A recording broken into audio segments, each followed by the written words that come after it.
And carbohydrates అనేవి at least 40-50% ఉండాలి తను తీసుకునే మీల్లో. ప్రోటీన్స్ ఒక 20-30% ఉండాలి. ఫ్యాట్స్ అనేది 10-20% ఉండాలి తప్పకుండా. ఇలా రెగ్యులర్ డైట్, దాంతోపాటు ఖచ్చితంగా హెల్దీ ఫ్యాట్స్తో పాటు ఫైబర్ కూడా ఇంక్లూడ్ అయ్యేలా చూసుకోవాలి. ఈ ఒక్కొక్కరికి ఒక్కొక్క డైట్ ప్లాన్ ఉంటుంది based on the mother weight, వాళ్ళ బిఎంఐని బట్టి, వాళ్ళు చేసే వర్క్ని బట్టి, ఫిజికల్ యాక్టివిటీని బట్టి, బేసల్ మెటబాలిక్ రేట్ని బట్టి ఇండివిజువలైజ్గా డైట్ ప్లాన్ అనేది మీ ఆబ్స్టెట్రిషియన్ని కలిసినా డైటీషియన్ కలిసినా చెప్తారు. మెయిన్గా ఇంపార్టెంట్ పాయింట్స్ ఏంటి అంటే కనుక దీంట్లో మీరు ఫ్రైడ్ ఫుడ్స్ని అవాయిడ్ చేయాలి, ప్రాసెస్ ఫుడ్స్ తినకూడదు, అండ్ హోల్ ఫ్రూట్ లాగా తినాలి, ఫ్రూట్ జ్యూసెస్ తినకూడదు. అండ్ ఈవెన్ కూడా లీన్ మీట్ ప్రోటీన్ అనేది తీసుకోవాలి. లో ఫ్యాట్ మీట్ అంటే చికెన్, ఫిష్, ఆర్గాన్ మీట్ లేదంటే రెడ్ మీట్ లాంటివి అవాయిడ్ చేయాలి. అండ్ ఇంకా రీఫైన్డ్ ఫుడ్స్ అన్నీ అవాయిడ్ చేయాలి. ఎప్పుడైనా కూడా ఇలా కంబైన్గా బ్యాలెన్స్డ్ డైట్ ఉండేలా చూసుకోవాలి.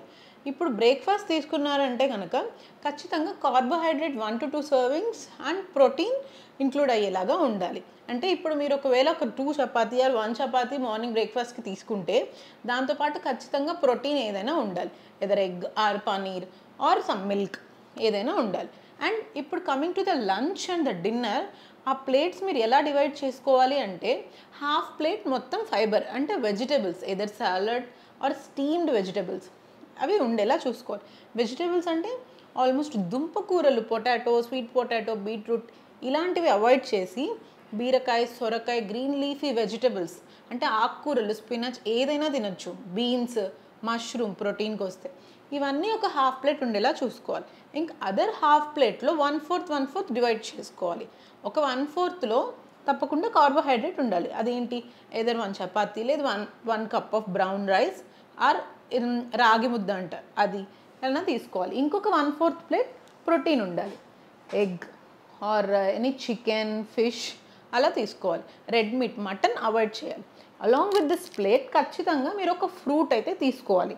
అండ్ దాంతోపాటు low fat and sugar free curd or yogurt అయితే ఇంక్లూడ్ చేసుకోవాలి. ఇది డిన్నర్ అండ్ లంచ్.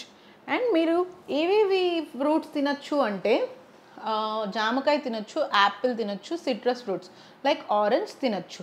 ఏవి తినకూడదు అంటే హై గ్లైసెమిక్ ఇండెక్స్ ఉండే ఫ్రూట్స్ అంటే షుగర్స్ ఎక్కువ ఉండే ఫ్రూట్స్ ఏవేవి ఉంటాయి, సపోటా, పైనాపిల్, మ్యాంగో ఇవన్నీ ఒక కంట్రోల్గా తీసుకోవాల్సిన అవసరం ఎంతైనా ఉంటుంది. And based on the body weight diet plan అనేది మీకు చేంజ్ చేస్తూ ఉంటారు మంత్లీ మీరు మీ ఆబ్స్టెట్రిషియన్ ఆర్ న్యూట్రిషనిస్ట్ని కలిస్తే చెప్తారు. అండ్ ఇలా కంట్రోల్ చేసుకోవాలి, ఇలా టెస్ట్ చేసుకోవాలి ముందే ప్రివెంట్ చేసుకోవడానికి. And coming to the delivery ఏంటి అంటే కనుక నార్మల్ డెలివరీ అవుతుందా అని డౌట్ ఉంటుంది చాలామందికి. అవును, ఖచ్చితంగా నార్మల్ డెలివరీకి ఛాన్స్ ఉంది. ఎప్పుడైనా కానీ షుగర్ ఉంది అని తెలిసిన తర్వాత మోడరేట్ కంట్రోల్ లెవెల్స్లో ఉంటే కనుక మనం పైన మాట్లాడుకున్న కాంప్లికేషన్స్ ఏవి కూడా రావు. బేబీ హెల్దీగా టర్మ్ వరకు మెయింటైన్ చేయొచ్చు. అండ్ ఇంకా డయాబెటీస్ ఉండే వాళ్ళు టర్మ్ వరకు వెయిట్ చేస్తాం, ఎందుకంటే బేబీ లంగ్ మెచ్యూరిటీ రావడం కోసం. అన్లెస్ ఓన్లీ ఒకవేళ బేబీ మరీ పెద్దగా ఉంది, ఇంకా ఉమ్మనీరు చాలా తక్కువ ఉంది, అలా ఎలాంటి ఏమైనా కాంప్లికేషన్స్ ఉంటేనే సిజేరియన్కి వెళ్తారు, లేదంటే నార్మల్ డెలివరీకి ట్రై చేస్తారు. అండ్ హౌ టు ప్రివెంట్, ఇప్పుడు ప్రెగ్నెన్సీయే రాలేదు, ముందే ప్లాన్ చేసుకుంటున్నాం, డయాబెటీస్ రాకుండా ఏం చేయాలి అంటే మనం ప్రయత్నించవచ్చు, ఖచ్చితంగా రాదు అని మనం చెప్పలేం. అది బికాస్ ఆఫ్ ప్రెగ్నెన్సీ హార్మోన్స్. ఒకటి ఏంటి అంటే హెల్దీ వెయిట్ గెయిన్ ఉండాలి, మెయింటైన్ చేసుకోవాలి వెయిట్ అనేది. అండ్ ఈవెన్ ప్రెగ్నెన్సీలో కూడా సడన్గా వెయిట్ గెయిన్ అవ్వకుండా చూసుకోవాలి. బిఫోర్ ప్రెగ్నెన్సీ అట్లీస్ట్ 3 months ముందు ప్లాన్ చేసేటప్పుడు వైటమిన్స్ అనేవి తీసుకోవాలి, prenatal vitamins. And blood sugar test చేయించుకోవాలి, తినకముందు, తిన్న తర్వాత. అండ్ హెచ్బిఏవన్సీ ఇవి ఉంటాయి, ఇవి చేయించుకొని అండ్ ఒకవేళ నెగిటివ్ ఉంటే ఫైన్, లేదు అంటే అండర్ కంట్రోల్కి తెచ్చుకున్న తర్వాతనే మనం ప్రెగ్నెన్సీకి ట్రై చేయాలి. హెచ్బిఏవన్సీ అనేది మనకి 6 లోపే ఉండాలి, అంతకంటే ఎక్కువ ఉంది అంటే ఫస్ట్ అది కంట్రోల్లోకి తెచ్చుకోవాలి.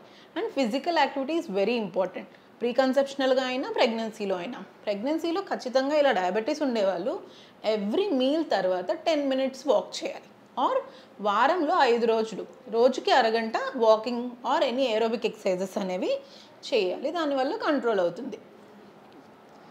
ఇలా మనం మెయింటైన్ చేసుకోవడం వల్ల డయాబెటీస్ ఎఫెక్ట్స్ అనేది మదర్ మీద కానీ బేబీ మీద కానీ ఉండకుండా ఉంటాయి.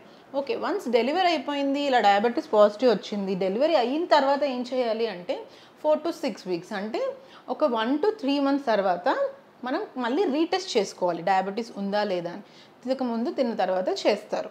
అవి చేసుకున్న తర్వాత అప్పుడు నార్మల్ ఉంది అంటే ఎవ్రీ 3 ఇయర్స్కి ఒకసారి చేసుకుంటే సరిపోతుంది.